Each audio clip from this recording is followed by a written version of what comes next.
Ini saya buka ya. Yaktubul malakur raqib ka'amaliyatus sunnah limudati arba'ina ammah li zaujati. Ibu ketika membawakan segelas air putih kepada suaminya, atau ibu nawarin kopi dan lain sebagainya, itu mempunyai pahala 40 tahun beramal sunnah. Ya, pahala sunnah Allah berikan kepada ibu yang suka bawain air putih kepada suaminya.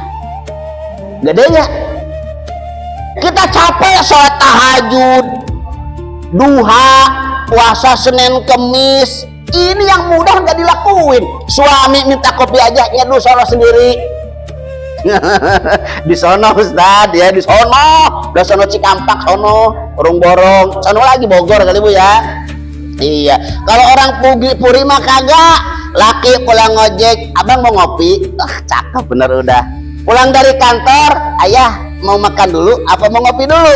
Nah, kalau ada orang Puri, misalkan suami datang disuguhin makan dulu, ditawarin minum dulu, makannya ditemenin, mau makan mau enggak, itu namanya bukan perempuan, itu namanya bidadari surga.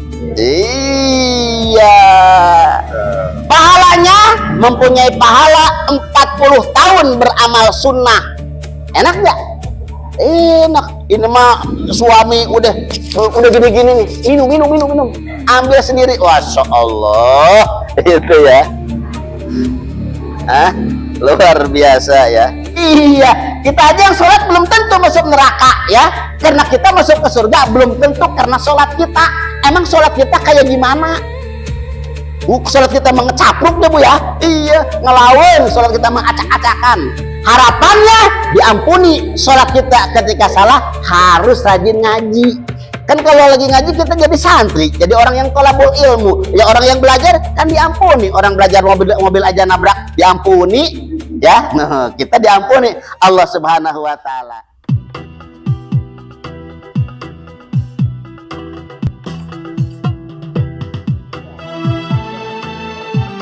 Selamat datang kepada Ustadz Abdul Aziz. Ahlan wa syahlan. Ahlan wa syahlan, ahlan bi khair. Alhamdulillah, Ustadz sudah datang. Semoga kita diberikan rahmat kepada Allah Subhanahu wa taala. Amin ya Allah ya rabbal alamin.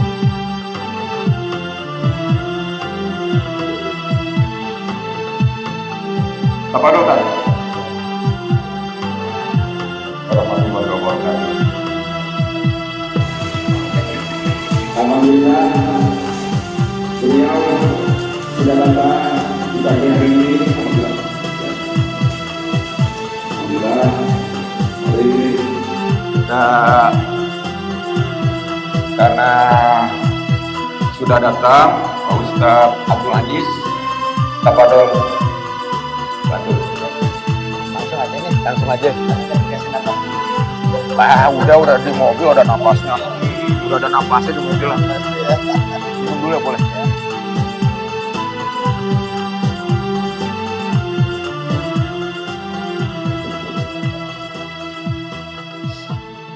Assalamualaikum warahmatullahi wabarakatuh.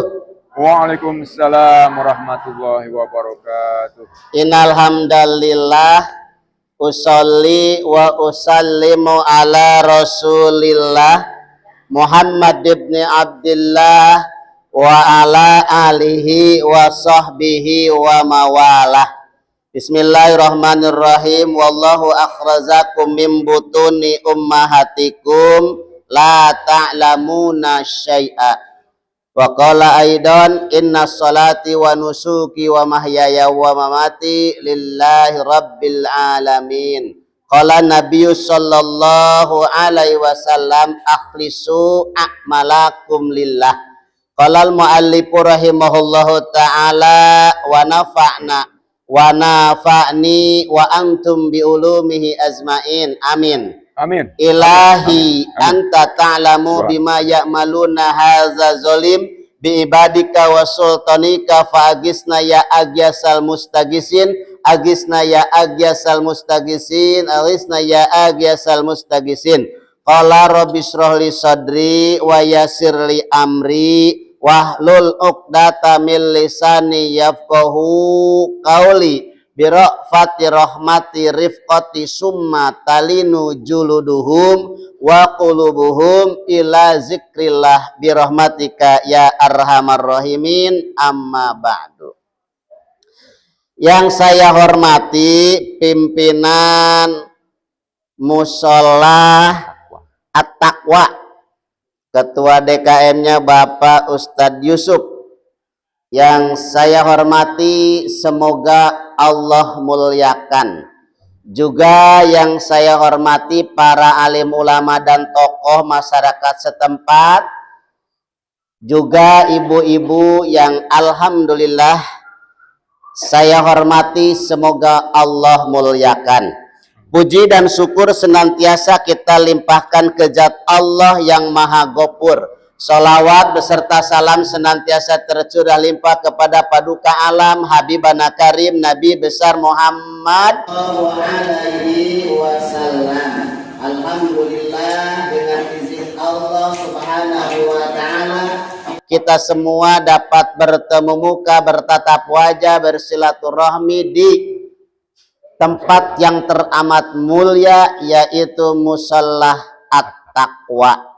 Mudah-mudahan sesuai dengan nama At-Taqwa, kita semua yang hadir pada khususnya menjadi orang-orang yang bertakwa kepada Allah Subhanahu wa taala. Amin.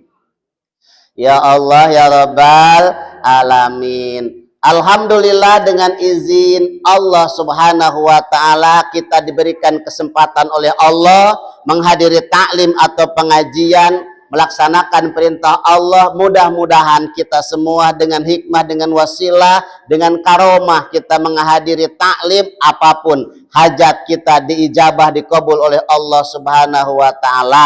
Allah berikan kita panjang umur, sehat, banyak rezeki. Mudah-mudahan apapun keinginan kita Allah kabulkan. Amin. Ya Allah ya Rabbal alamin. Intinya mudah-mudahan kita diberikan oleh Allah kekuatan iman, Islam dan ihsan.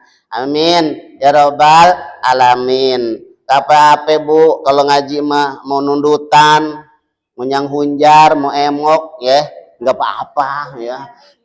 Iya nggak apa-apa mah, nggak apa-apa. Ada dua, ada nundutan, ada nundutan. Ke bahasa Sunda ya. Kalau nundutan itu ngantuknya ngantuk kecil, ngantuk dikit gitu ya. Ada nundutan ngerek, sampai nyender ngerek ya, itu udah ngantuk banget. Nggak apa-apa. Karena orang yang menuntut ilmu itu adalah luar biasa pahalanya, sehingga ibu datang dari rumah masing-masing ke tempat yang teramat mulia itu tidak ada langkah yang sia-sia. Semua ada perhitungannya oleh Allah Subhanahu wa taala. Rasulullah menjelaskan, man intaqala liyata'allamal ilma ghufira lahu qabla ayyakhtua. Barang siapa yang diantara kita intaqala, melangkahkan dua telapak kaki dari rumah masing-masing menuju majelis taklim, walaupun penuh perjuangan yang teramat banyak, tapi intakola lihat ta'allamal ilma, tujuannya mau menghadiri pengajian. Mau apa Bu? Mau menghadiri walaupun ibu penuh dengan perjuangan datang ke sini. Ya di rumah masih berantakan ya Bu ya. Iya. Terus tumpukan baju kotor banyak, rumah belum diipel, terus anak-anak belum ini belum itu, ibu tinggalkan semua. Kenapa? Demi melaksanakan perintah Allah Subhanahu wa taala.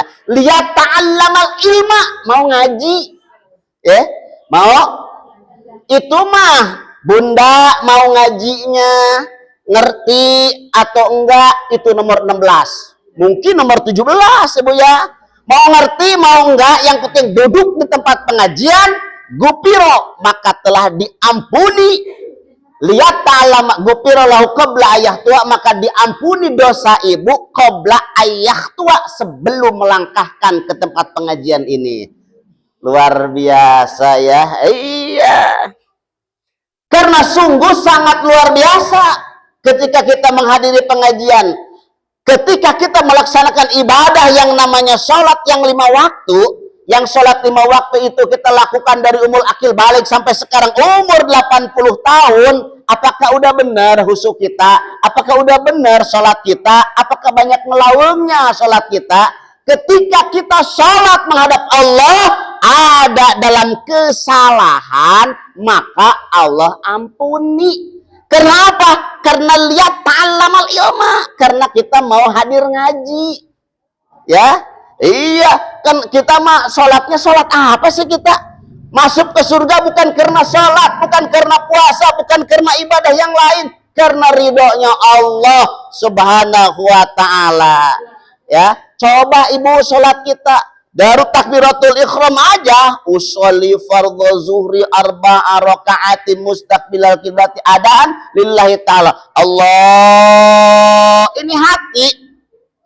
Itu paket belum datang juga. Ya maksudnya, iya, ini orang yang gue tungguin belum datang juga, yang mau bayar utang. Tuh hati. Tadi laki waktu ngopi nanyain, Ami itu uang belanja kembalinya mana? Lupa.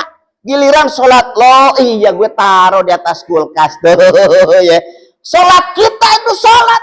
Emang kenapa? Ya memang begitu. Karena sholat kita itu akan dihancurkan oleh musuh-musuh Allah, yaitu setan.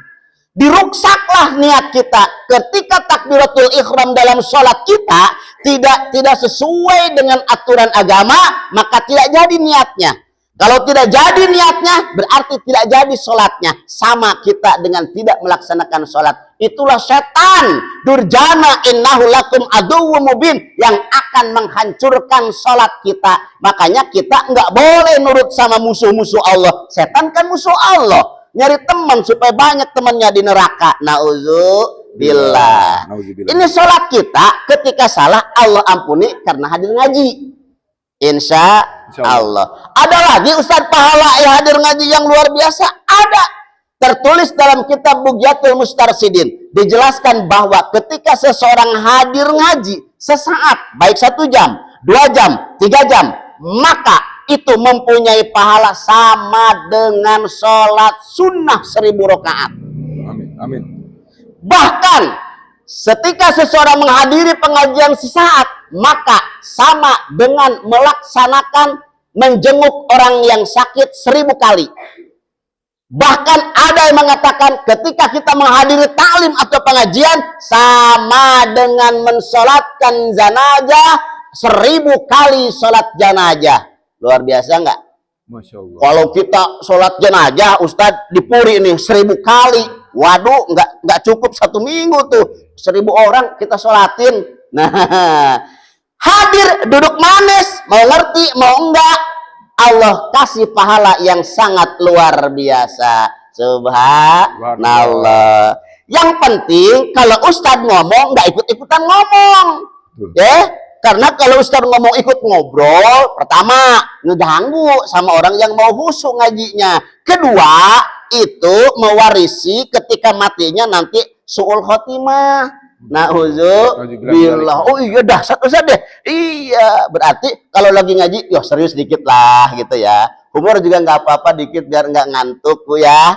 Iya, nih ibu-ibu kan perlu refreshing Ustaz ya, di rumahnya jenuh, suntuk. Coba dengan hikmah pengajian kita dapat berkumpul, bertemu satu sama lain, bertatap, kita dapat muhasabah dalam kehidupan. Amin. Dengan hikmah pengajian. Insya Allah.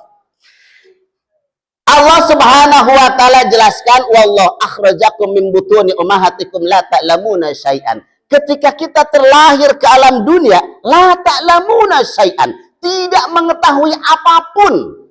Apa itu rukun sholat? Apa itu rukun wudhu? Apa itu yang disebut sujud sahwi? Apa itu yang disebut dengan rukun kauli atau rukun afal? Enggak tahu. Karena hadir pengajian kita ngerti. Oh iya, Di dalam sholat itu ada rukun sholat. Di dalam wudhu kita harus dengan wudhu yang baik. Di tempat pengajian ini insya Allah menjadi keberkahan buat kita bersama. Karena enggak sama Ibu. Orang yang mau ngaji dengan orang yang enggak mau ngaji itu beda ya. Enggak, hal yastawil a'ma wal basir, apakah sama orang yang melihat dan orang yang tidak melihat? Apakah sama orang yang hadir di pengajian dan orang yang tidak mau hadir di pengajian? Beda. Yang jelas ketika kita melaksanakan ibadah sholat, salah dalam ibadah sholat, banyak ngalawung gitu ya.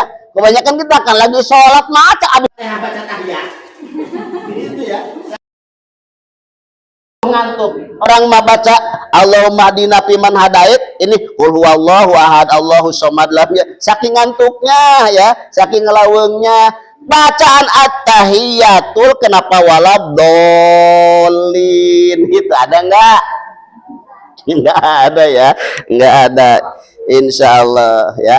Mudah-mudahan pengajian ini membawa keberkahan buat kita bersama. Amin ya Allah ya Rabbal alamin. Allah Subhanahu wa taala menjelaskan kepada kita wajib kita mensyukuri atas nikmat yang Allah berikan kepada kita bersama.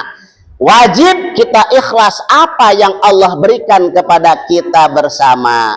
Ibu, Allah berikan kita bisa melihat, Allah berikan kita bisa bicara, Allah berikan kita bisa tersenyum, Allah berikan kita semua bisa melangkah, tangan bisa aktivitas dalam kehidupan sehari-hari. Apakah kita mensyukuri terhadap nikmat Allah? Coba aja Bu, kalau Allah berikan mata kita untuk melihat, ini mata kan indah, kita bisa melihat keindahan alam, panorama Gunung Salak, Puri yang kelihatannya indah banget kalau dilihat dari atas, kalau dari bawah belum tentu ya, berantakan mungkin belum selesai, tapi indah, ini mata bisa melihat.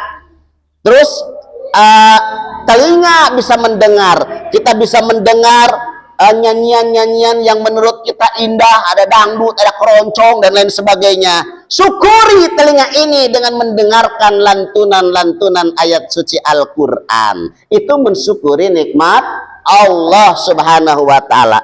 Allah jelaskan dalam surat Al-Kautsar, Bismillahirrahmanirrahim, inna a'toina kal kausar fasholli lirabb inna ni'aka huwal abdar. Ini ayat paling pendek Bu dalam Al-Qur'an ya. Kalau Ustadz di sini suka taraweh, ini Ustadz ayat Al-Qur'an yang paling dinantikan ini ya. Paling pendek, inna a'tainakal kausar fasholli lirabb inna ni'aka huwal abdar. Udah cepat selesai tarawehnya. Iya, kalau sudah inna aja udah inna. Ayat Al-Quran paling pendek ya ini, tapi penjabarannya sangat luas. Ayat pertama menjelaskan inna a'toina kal kausar. Sesungguhnya Allah a'toinaka telah memberikan kenikmatan kepada kamu sekalian al-kausar. Betapa banyak nikmat Allah yang Allah berikan kepada kita. Artinya sejauh mana kita mensyukuri nikmat yang Allah berikan kepada kita. Ibu sehat? Alhamdulillah. Ibu sehat? Alhamdulillah. Awak mah sehat tapi teboga duit. Itu tadi. Iya. Padahal nggak nanyain duit karena pola pikir kita sehat itu duit. Kalau nggak punya duit katanya murung punya teboga duit mengalamun kayak gitu. Padahal nikmat Allah yang sangat luar biasa adalah kesehatan. Ibu ngerasa enak kalau ibu sudah terbaring di rumah sakit, baru merasakan betapa enaknya kesehatan itu. Bu ya, ibu terbaring di Medika. Ya, kalau misalkan kita mah sehat, mau hadir ke pengajian, terasa nikmatnya sehat ketika kita terbaring di rumah sakit, baru merasakan nikmatnya sehat. Kita mumpung masih sehat, yuk apa yang Allah perintahkan kita laksanakan. Salat, ngaji, puasa, bersodako, beramal kebaikan kita laksanakan. Itu sebagai wujud syukur kepada Allah Subhanahu wa taala. Langkahkan kaki kita menuju amal yang diridhoi Allah. Gerakan aktivitas tangan kita untuk menggapai ridhonya Allah Subhanahu wa Ta'ala. Sehat adalah nikmat yang sangat luar biasa. Ya, saya mau tanya nih, ibu kan punya mata. Mau nggak mata ibu diambil, ditukar dengan Avanza? Hah? Nggak mau. Ya sudah. Terus ibu punya lidah untuk bicara. Ibu lidahnya dipotong sedikit aja, nggak bisa bicara. Ibu dikasih Pajero, mau nggak? Enggak Bu ya. Berarti kesehatan mahal dibanding dengan rupiah. Kenapa tadi ngomongnya alhamdulillah awak mah sehat tapi teboga duit aja ya Bu ya. Iya. Padahal coba nih lidah kita wajib kita mensyukuri betapa indahnya kita punya lidah. Masih diberikan lidah ini masih bisa untuk merasakan sesuatu kelezatan. Ibu dikasih nih kue. Ini namanya kue apa Bu? Nah, saya kasih ke ibu, Bu tolong dimakan. Bagaimana rasanya? Pasti bilang berarti lidahnya masih normal. Ibu tolong ini dimakan. Bagaimana rasanya? Ini Ustaz lada katanya. Masa kue bolu lada kan gak pakai cabai ya? Berarti sudah tidak punya rasa. Berarti rasa ini adalah kenikmatan Allah yang sangat luar biasa. Ibu dikasih sambal sama ikan asin kan enak. Dia bilang kok ini mah manis ya? Masa sambal manis? Sambal mah lada. Berarti ketika lidah kita masih bisa membedakan mana yang manis, mana yang pahit, mana yang asin, berarti itu adalah kenikmatan Allah yang sangat luar biasa. Telinga bisa mendengar, mata bisa melihat, tangan bisa aktivitas, kaki bisa berjalan. Sebagai wujud syukur kepada Allah, langkahkan kakimu untuk beribadah kepada Allah Subhanahu wa Ta'ala. Amin ya Rabbal alamin. Ibu masih punya suami, itu adalah kenikmatan Allah yang wajib kita mensyukuri atas nikmat yang Allah berikan. Terasa tidak enak ketika suami telah meninggalkan ibu. Waktu ibu punya suami mah itu ibu lakinya disia-siain. Mau minta makan aja, Ami atau makan sendiri sono. Allahu Akbar. Di sono Bu, di sono. Kalau di sini mungkin enggak jauh ya. Enggak jauh. Terasakan Bu ya, ketika ibu mempunyai suami, nikmat sungguh sangat luar biasa. Terasa pahit ketika suami ibu telah meninggal. Ibu sendiri merana, aktivitas suami digantikan oleh ibu, mengurus anak, pendidikannya dan lain sebagainya. Merana Bu ya. Terasanya enak waktu punya suami ketika ibu sudah tidak punya suami. Makanya ibu kalau punya suami sekarang nih, sayangi suami ibu ya. Kalau datang dari mana-mana tawarin. Api ya bilangnya ya. Apa ayah abang. Iya, ayah mau ngopi dulu, apa mau minum air putih dulu, atau mau makan dulu, atau mau kopi dulu, atau mau susu dulu. Nah, nawarin suami minum, ya nawarin suami minum itu pahalanya luar biasa, ya. Atau misalkan suami habis pulang ngojek duduk, nah, abang mau minum teh dulu, ya boleh minum teh dulu. Alhamdulillah yang bikin tehnya manis, jadi teh manis ininya ya. Ibu ngehormatin suami itu sungguh sangat luar biasa. Ustaz kan tinggal ngasih air putih aja, emang gede pahalanya? Gede Bu. Nih saya buka ya. Yaktubul malakur raqib ka'amaliyatus sunnah limudati arba'ina ammah li zaujati. Ibu ketika membawakan segelas air putih kepada suaminya, atau ibu nawarin kopi dan lain sebagainya, itu mempunyai pahala 40 tahun beramal sunnah. Ya, pahala sunnah Allah berikan kepada ibu yang suka bawain air putih kepada suaminya. Gede ya? Kita capek sholat tahajud, duha, puasa Senin Kemis. Ini yang mudah nggak dilakuin. Suami minta kopi aja, nyeduh sono sendiri. Di sono Ustad ya, di sono. Udah sono Cikampak, sono Urung Borong, sono lagi Bogor kali Bu ya. Iya. Kalau orang Puri mah kagak. Laki pulang ngojek, abang mau ngopi. Cakep bener udah. Pulang dari kantor, ayah mau makan dulu apa mau ngopi dulu. Nah, kalau ada orang Puri, misalkan suami datang disuguhin makan dulu, ditawarin minum dulu, makannya ditemenin, mau makan mau enggak, itu namanya bukan perempuan, itu namanya bidadari surga. Iya. Pahalanya mempunyai pahala 40 tahun beramal sunnah. Enak nggak? Enak. Ini mah suami udah gini-gini nih, minum, ambil sendiri. Masya Allah, itu ya. Luar biasa ya.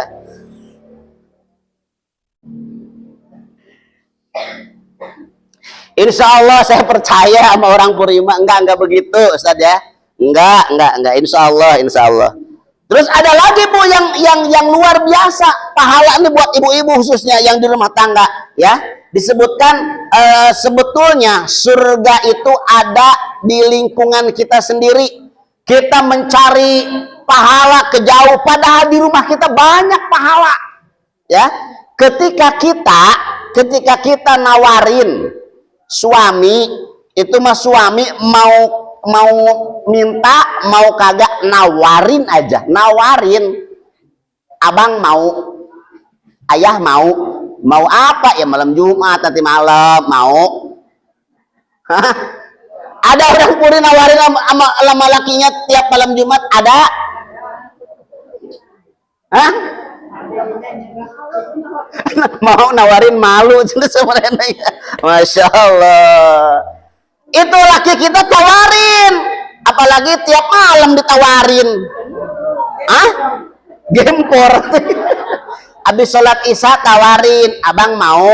Nggak ada laki-laki yang menolak ketika si istrinya menawarin sama suami, walaupun capek bagaimanapun, nggak ada. Abang mau? Mau, pasti mau ya.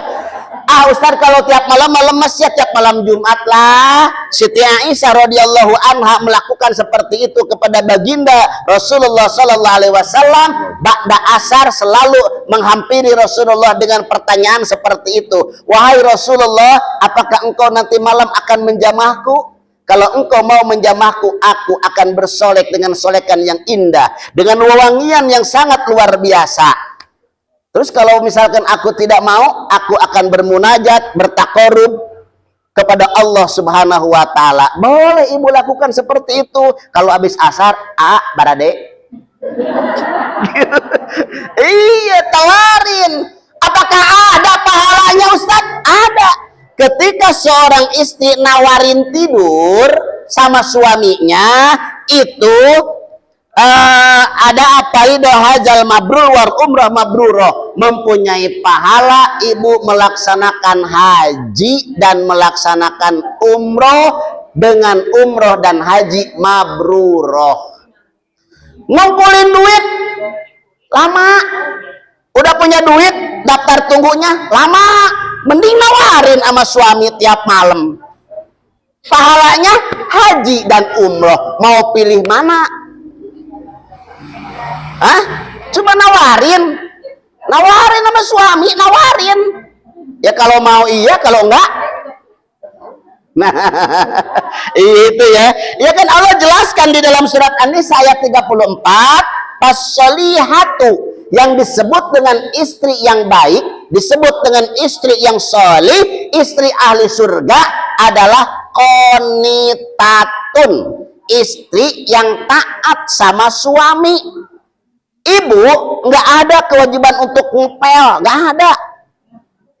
Ibu nggak ada kewajiban untuk nyuci piring, untuk ngerapihin rumah. Ibu nggak ada kewajiban untuk ngurus anak, nggak ada.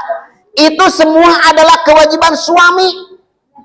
Kewajiban istri satu. Ya, ini dalam Al-Quran dijelaskan, fasolihatu qonitatun. Kewajiban istri cuma satu, qonitatun, nurut taat sama suami. Kalau kata suami ngepel, ya ngepel. Ya, iya, kalau kata suami masak, ya masak. Ya, kalau kata suami urusin tuh anak kita, ya urusin anak kita. Kalau kata suami masuk kamar, ya masuk kamar. Nggak ada kata-kata nolak, nggak ada. Sebab gini, ketaatan seorang istri kepada suami itu seperti ridhonya Allah ada di dalam ridhonya suami. Ibu sholat sunnah, ibu sholat hajat dan lain sebagainya, puasa sunnah, tidak ada artinya kalau suami tidak ridho. Iya, mending nurut sama suami ya. Iya, selagi perintah suami, ajakan suami tidak dalam maksiat kepada Allah Subhanahu wa taala. Ibu sholat sunnah, tahajud, laki narik dosa tuh sholat tahajudnya. Mending layanin suami. Gitu. Seandainya Allah Subhanahu wa taala memerintahkan seorang istri untuk bersujud kepada selain Allah, yakinlah Allah akan memerintahkan seorang istri untuk sujud kepada suaminya. Gitu Bu ya, luar biasa. Makanya surga ada di rumah. Insya Allah berkah buat kita semua. Terus hafizatun lil ghaib, ketika suami enggak ada di rumah, ibu diam di rumah. Ini suami nggak ada keluyuran, nah, nggak boleh ya. Iya, ibu di rumah aja udah, di rumah aja. Insya Allah ketika ibu di rumah, lakinya nggak ada, menjaga martabat, harkat, derajat suami. Insya Allah ibu menjadi ahli surga. Ustadz, gimana kalau orang tua saya sakit? Apakah saya harus menjenguk orang tua? Kan kata Ustadz bilang birrul walidain. Iya betul. Ada dalam Al-Kisah menjelaskan waktu zaman baginda Rasulullah SAW, ada satu sahabat datang kepada Rasulullah terkait dengan satu sahabat berpesan kepada istrinya, aku akan pergi untuk berperang. Sebagian ada menjelaskan, aku akan mencari rezeki, kamu jangan keluar rumah sebelum aku pulang. Datang 1 minggu, ini sekeluarganya datang menghampiri si ibu. Ibu, orang tua ibu lagi sakit, tadi pengen dijenguk. Kata si ibu ini, bapak tolong sampaikan sama si ayah, saya nggak bisa jenguk karena suami saya belum datang. Oh iya, balik. Setelah 1 minggu datang lagi, assalamualaikum. Waalaikumsalam. Neng, itu bapak tuh sekarang ada di RSUD, katanya nanti sore mau dioperasi. Kamu coba tolong jenguk itu ayah kamu lah yang lagi ada di rumah sakit, mau dioperasi. Ini si anak perempuannya ini, Mamang, apa sih saudara? Tolong bilangin sama ayah, sama keluarga, si ayahnya, suami saya belum pulang, lagi merantau ke Surabaya cari rezeki. Terus gimana? Ya saya nggak bisa datang. Balik si Mamang, ngegerutu di jalan. Dasar anak nggak tahu diri. Orang tua sakit udah mau dioperasi nggak datang. Wah, ini anak PA nih katanya. Orang Puri ngomong gitu, anak PA nih katanya. Udah sekarat di rumah sakit, dioperasinya gagal, udah nut merah, nut. Wah, udah keluarga nangis semua. Datang lagi saudaranya menghampiri si Neng ini nih. Teteh, atuh cepetan ke sono. Ini udah 3 kali saya nyamperin teteh nih. Si ayahnya udah koma, udah kritis, udah mau meninggal. Ya udah mau meninggal. Terus ngomong, atuh saya gimana bapak, karena orang suami saya belum pulang dari sono, dari jauh. Terus teleponnya lowbat, katanya di sono nggak ada sinyal. Ya udah, dasar udah nambah lagi, tadinya PA jadi tolol. Dasar tuh perempuan tolol. Waduh, ini orang tua udah sekarat di rumah sakit nggak mau jenguk juga, sampai orang tua ini inna lillahi wa inna ilaihi raji'un. Datang lagi mamangnya, assalamualaikum teteh, itu barang tuanya si ayah teteh udah meninggal, sekarang mau dikemakamkan, kali teteh mau jenguk itu orang tua teteh. Mamang, teteh nggak bisa ngejenguk walaupun ayah teteh mau dimakamin. Kenapa? Karena suami belum pulang di sana. Nambah lagi tuh, udah PA, udah tolol, tadi goblok lu, kata. Waduh. Beres dimakamkan, sahabat bertanya kepada baginda Rasulullah SAW, ya Rasulullah, bagaimana tentang kejadian tersebut sebagai seorang istri yang menjolimi orang tuanya sakit sampai sekarat, sampai meninggal, sampai dikuburkan, dia tidak menjenguk terhadap orang tuanya sendiri. Bagaimana menurut engkau ya Rasulullah? Apakah orang ini ahli neraka ataukah ahli surga? Rasulullah menjawab, wahai sahabat, anak ini adalah ahli surga. Diampuni orang tuanya karena anaknya taat kepada suaminya. Ngerti Bu? Berarti bukan tidak taat kepada, bukan tidak patuh, bukan tidak birrul walidain sama orang tuanya, tapi dia mentaati yang pesan dari suaminya tersebut. Itulah yang disebut sebagai seorang istri yang taat kepada suaminya menjadi ahli surga. Mudah-mudahan ya orang sini semua menjadi ahli surga. Inna a'tainakal kausar, itu satu. Yang kedua, pasoli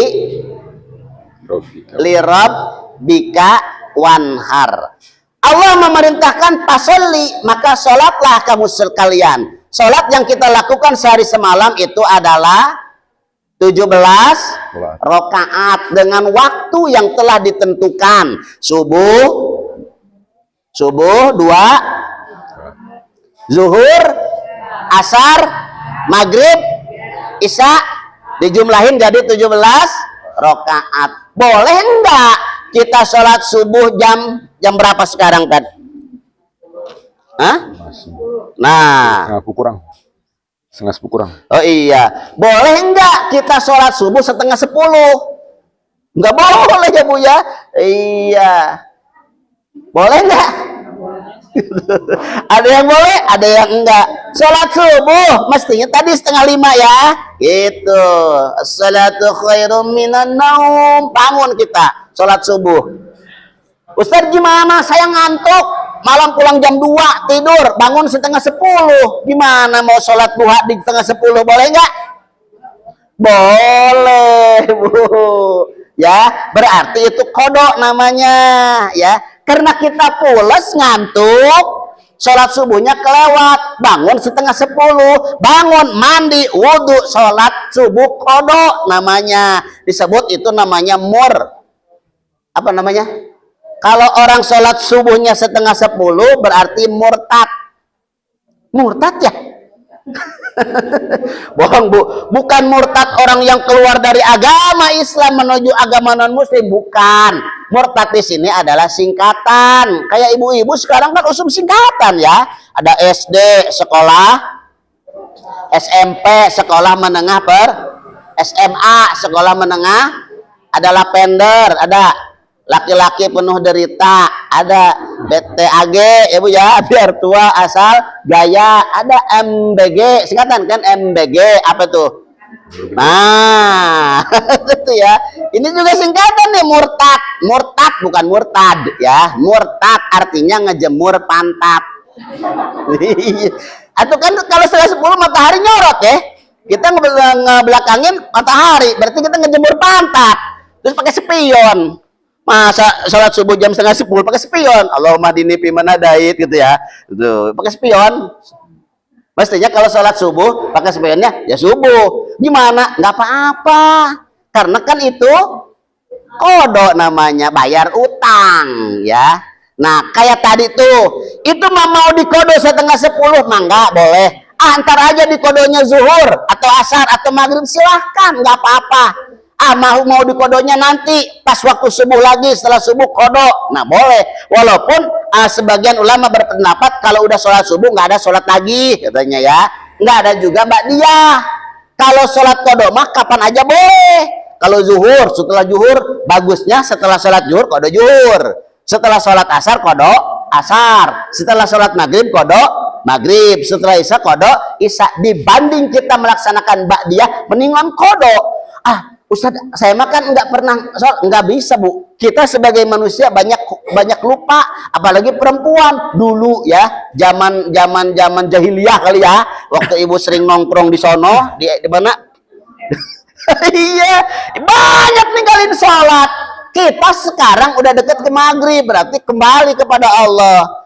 Kodoin salat zuhur, kodo zuhur ya, biar utang, ayo terus kodo kepada Allah. Itu wujud kita bertaubat, menyesali dosa-dosa yang udah dilakuin dulu sama kita, ya Bu ya. Iya, apalagi perempuan, Ustadz. Kalau perempuan banyak halangan. Nih terkait dengan sholat ya. Nih kita zaman urusan haid perempuan ya. Kalau perempuan itu haidnya berapa lama?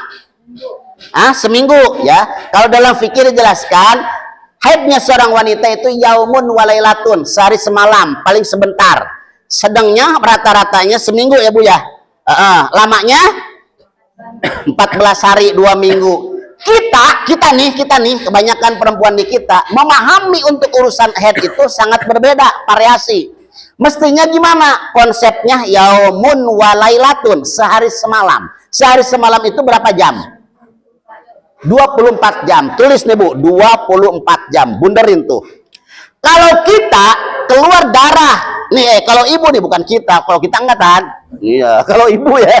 Kalau ibu keluar darah haid mulai tanggal 1, tulis tanggal 1 jam 7 keluar haid 5 menit. Enggak ada perempuan yang keluar haid ngelucur sampai 2 jam, enggak ada kan? Enggak ada. 5 menit, tulis 5 menit.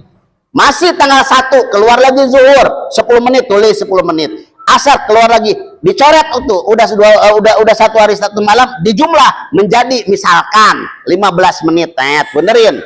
Hari kedua, hari gitu lagi 10 menit terus sampai misalkan darah haid itu berhenti. Setelah berhenti ditotal Bu, ditotal. Ada enggak ukuran 24 jam?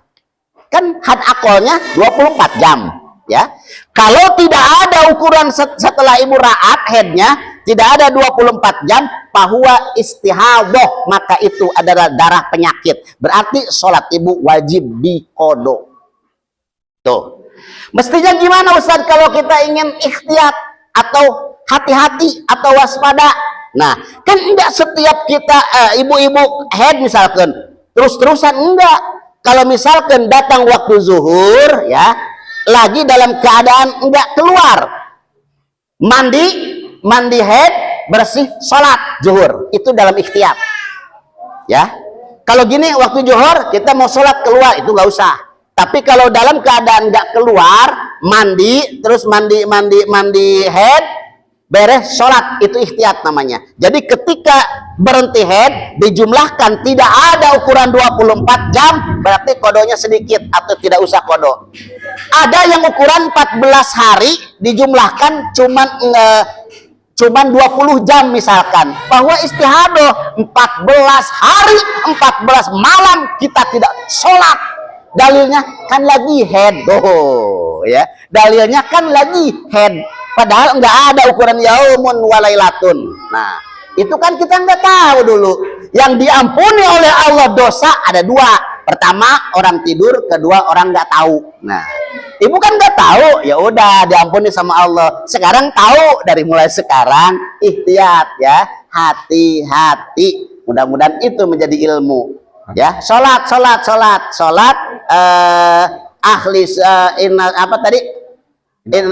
Inna atainakal kausar fasholli li rabbika wanhar. Ini sholat kita buat siapa? Sholat kita li rabbika, hanya mencari keridhaan.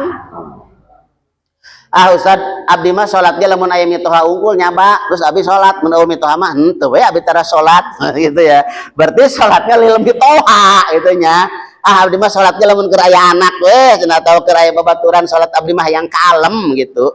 Hayang dipuji abdi mah make muka nonog anu merekna bagus gitu. Sholat abdi mah. Salian teh abdi tara sholat gitu nya.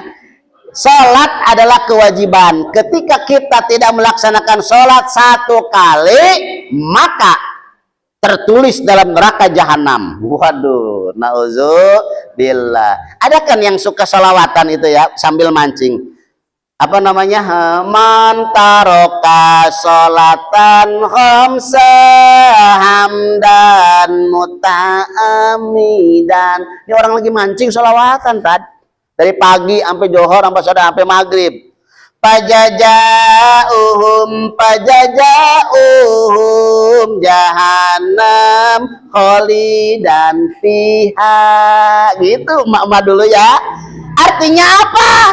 Man taroka sholatan khamsa, barang siapa di antara kalian meninggalkan sholat yang 5 waktu muta'amidan, dengan sengaja tanpa ujur syar'i, pajajauhum, maka balasan dari Allah untuk kamu sekalian tertulis di dalam hotel berbintang 7 di neraka.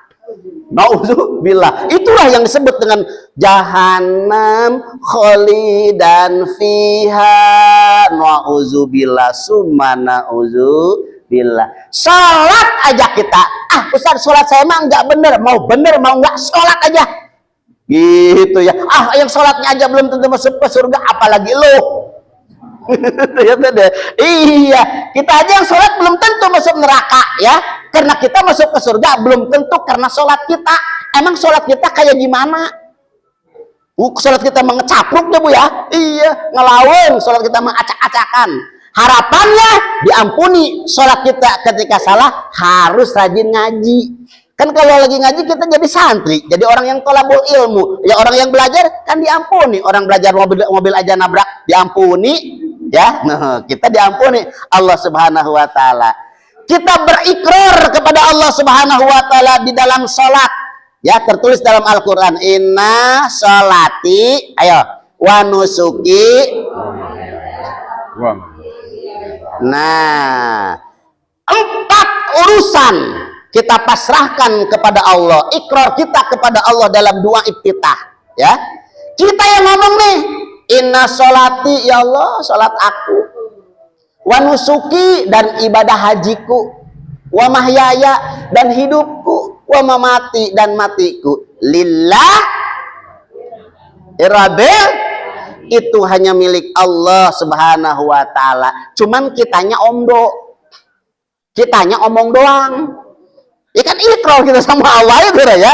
Kita telah tuh kalimat itu, kita telah, inna sholati, Allah, sholat aku, ibadah hajiku, matiku, dan hidupku lillah, itu hanya karena Allah Subhanahu wa taala. Berarti ketika kita konsekuensi ikrar di hadapan Allah itu urusan Allah, berarti kita harus ikhlas melaksanakannya. Sholat jangan karena mitoha, sholat jangan karena anak, jangan karena siapapun, tapi lillah. Bener nggak nih? Bener kan? Iya. Kita punya duit, enggak punya duit, rezeki udah diatur sama Allah. Lillahi ta'ala aja udah. Gitu ya.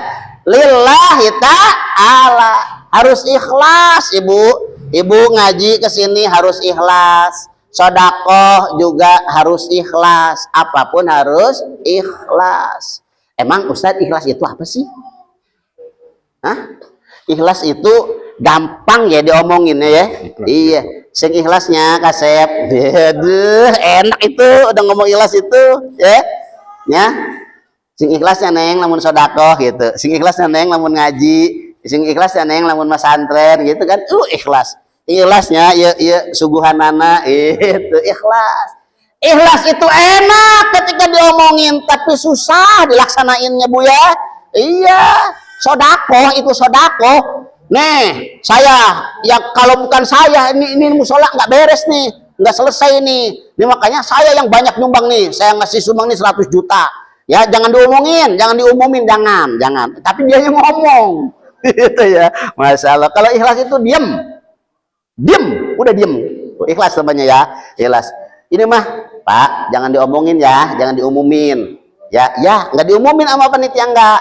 Alhamdulillah jamaah kita hamba Allah yang telah nyumbang 100 juta. Tapi dia ngomong, lu tahu nggak hamba Allah? Gua tuh. Itu ya. Sama aja tadi ya. Lu tadi diumumin yang nyumbang 100 juta hamba Allah. Itu hamba Allah gua, tahu nggak? Itu sama aja tuh. Ikhlas itu seperti gula. Nah, kita kan judulnya belajar ikhlas ya. Ikhlas itu seperti gula. Gula yang larut dalam kopi. Apakah gula itu terlihat di dalam kopi? Yang kelihatan? Kopinya hitam kan? Iya. Apa bedanya gula sama susu? Hah? Kalau kalau kopi hitam semua, ya. Kalau susu, ya itu ibu-ibu hitam ujungnya doang, Bu, itu. Masya Allah, udah.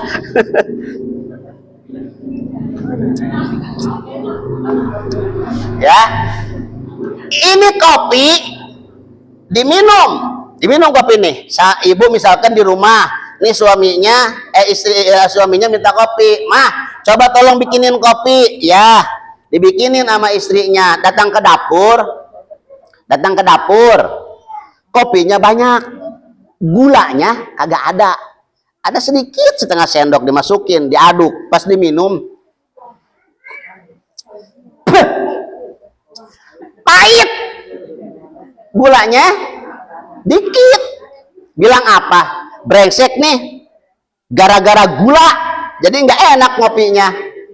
Udah marah-marah tuh karena kurang gula, kopinya pahit. Ganti hari pengen ngopi lagi, "Mah, bikinin kopi." Siap, bikinin kopi, gulanya banyak, kopinya dikit, diminum lagi sama lakinya.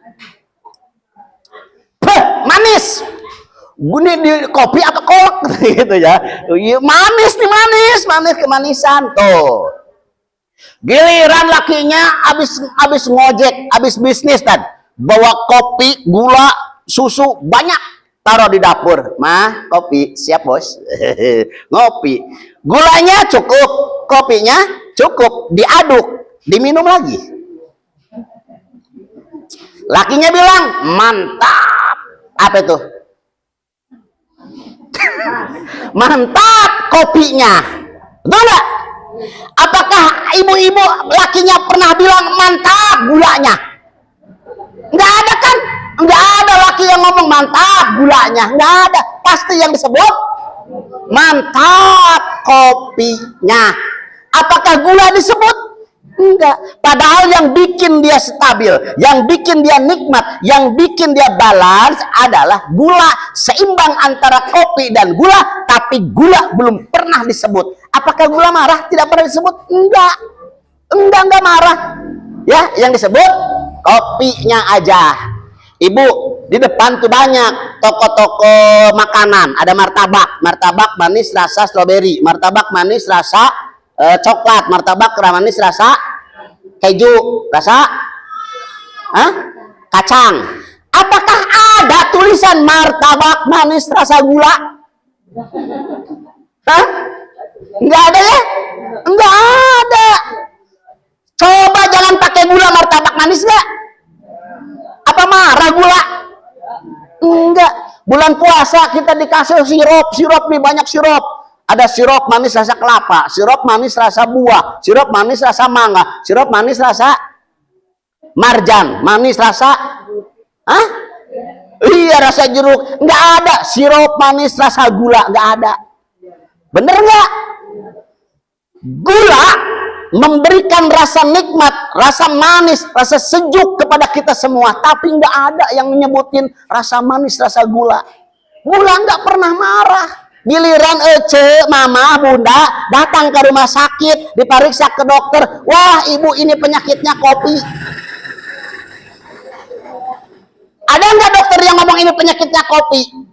Giliran penyakit yang disebut kasihan gula ya. Iya. Tapi gula mah ikhlas. Mau giliran penyakit gua yang disebut, giliran manis gue nggak disebut, ikhlas. Jadilah kita seperti memberikan sejuk di dalam lingkungan, kita tidak butuh untuk dipuji atau pujian dari siapapun. Itulah ikhlas. Sejauh kita melaksanakan sholat yang 5 waktu, ikhlas kepada Allah, luar biasa. Ikhlas itu enak sebetulnya, nikmat luar biasa ya. Ikhlas itu ada 3 bagian, Bu. Yang pertama ada ikhlas tingkatan paling rendah. Kita beramal dalam kebaikan, beramal soleh, berharap balasan di dunia. Contoh, kita melaksanakan sholat duha. Neng, kenapa sih rajin amat sholat duha? Ingin berkah rezeki. Tuh, gitu ya. Sholat duha kan amal baik, amal soleh. Tapi kita ingin balasan dari Allah. Berkah sholat duha, rezeki lancar. In kana rizki bisamai fa'akhrijhu.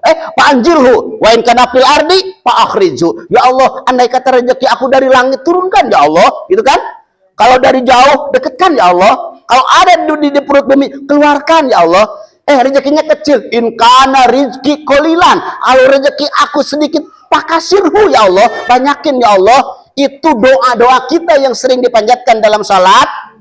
Kita melaksanakan kebaikan, amal soleh, berharap dibalas oleh Allah di dunia. Ikhlas. Itu ikhlas tingkat nomor 3. Boleh? Silahkan boleh. Nggak jadi masalah. Salat tahajud, kita ingin mendapatkan derajat yang lebih tinggi. Boleh. Kita bersodakoh ingin jadi orang kaya, kalau sodakoh bertambah-tambah kekayaan kita, berharap dibalas di dunia, boleh. Karena nggak ada orang sini yang doanya Allahumma rjukni fakirun, ada nggak? Ya Allah, berikan aku jadi orang fakir ya Allah, ada nggak? Nggak laku tuh doa ya. Iya, itu doa yang dipanjatkan oleh Anas bin Malik. Anas bin Malik adalah orang yang kaya raya. Rasulullah ngomong gini, wahai Anas bin Malik, engkau masuk surganya paling belakangan karena hartanya saking banyak, Bu. Nah, maka Anas bin Malik berdoa sama Allah, ya Allah, Allahumma rjukni fakirun, jadikan aku orang fakir ya Allah, karena orang fakir itu masuk surganya lebih duluan, Bu, karena dihisabnya sedikit. Kalau ibu pengen masuk surga lebih dahulu, maka jadilah orang fakir. Nggak mau ya Ustaz ya, jadi orang fakir nggak mau. Masya Allah, itu tingkatan ikhlas paling terakhir.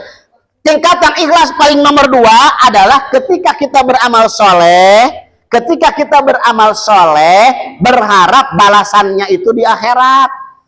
Ya, saya mau ngaji juga mencari keriduan Allah, nanti pahalanya di akhirat. Saya itu mau beribadah sholat, ngaji, puasa, dan lain sebagainya. Saya itu ingin masuk surga.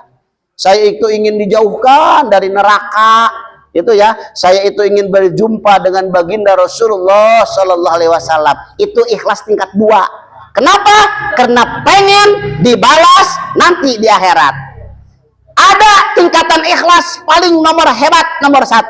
Beramal ikhlas, tidak berharap dibalas di dunia, tidak berharap dibalas di akhirat. Saya mah sholat juga hanya mencari keriduan Allah. Terserah Allah, mau dilempar saya ke neraka, mangga, mau ke surga saya, mangga. Itu yang terucap dengan kalimat yang sering terucap oleh siapa tuh yang suka dipanjatkan oleh kita sesudah sholat Jumat, ilahillastul firdausi wala aqwa ala naril jahimi fahabli taubatan waghfir junubi fa innaka ghafirud dzanbil. Nah, itu adalah kalimat-kalimat yang menyentuh. Sebetulnya, ya Allah, saya nggak kuat kalau dilempar ke neraka, tapi saya juga nggak pantas ya Allah ke surga. Ibadah saya kayak begini, masa sih saya ke surga? Gitu. Itu yang sering kita, itu terserah Allah. Kalau Allah berkenan aku dimasukkan ke surga, silakan ya Allah. Kalau aku dilempar ke neraka tapi nggak kuat ya Allah. Tuh, intinya kalimat ini adalah kalimat ikhlas nomor 1, hanya mencari keriduan Allah. Kalau Allah udah ridho, terserah urusan apapun. Ini kita ngaji li rabbika, gitu kan? Fasoli li rabbika, artinya sholatlah kamu sekalian li rabbika, hanya mencari keridhaan. Wanhar, dan berkurbanlah kamu sekalian li rabbika, hanya mencari keridhaan Allah Subhanahu wa taala. Alhamdulillah. Kemarin bulan haji, Pak Yusuf sebagai DKM-nya ngabarin sama saya, Ustadz, alhamdulillah di sini ada yang kurban sapi 15, tapi saya nggak kebagian. Masya Allah. Insya Allah ya, berkurban juga li rabbika, tidak ingin dipuji oleh siapapun, tapi li rabbika, hanya mencari keriduan Allah Subhanahu wa taala. Itu saja yang dapat Al-Fakir sampaikan, kurang lebihnya mohon maaf. Ada satu lagi, mudah-mudahan panjang umur, sehat, kita bertemu di episode dan gelombang yang sama. Mudah-mudahan Allah beri keberkahan buat kita semua. Terima kasih. Wabillahi taufiq wal hidayah. Assalamualaikum warahmatullahi wabarakatuh. Waalaikumsalam. Terima kasih Pak Ustadz. Jazakumullah syukran katsiran. Alhamdulillah. Ibu-ibu, semoga Allah beri ketetapkan ya. Faqala rabbi a'udzini an ashkura ni'mataka allati an'amta alayya wa ala walidayya wa an a'malan sholihan tardo fi ibadika sholihin. Ujungnya mudah-mudahan ditempatkan orang-orang yang solehin. Terima kasih kepada Ustadz telah menyampaikan taujiahnya. Wabillahi taufiq wal hidayah. Wassalamualaikum warahmatullahi wabarakatuh. Syukran kasih.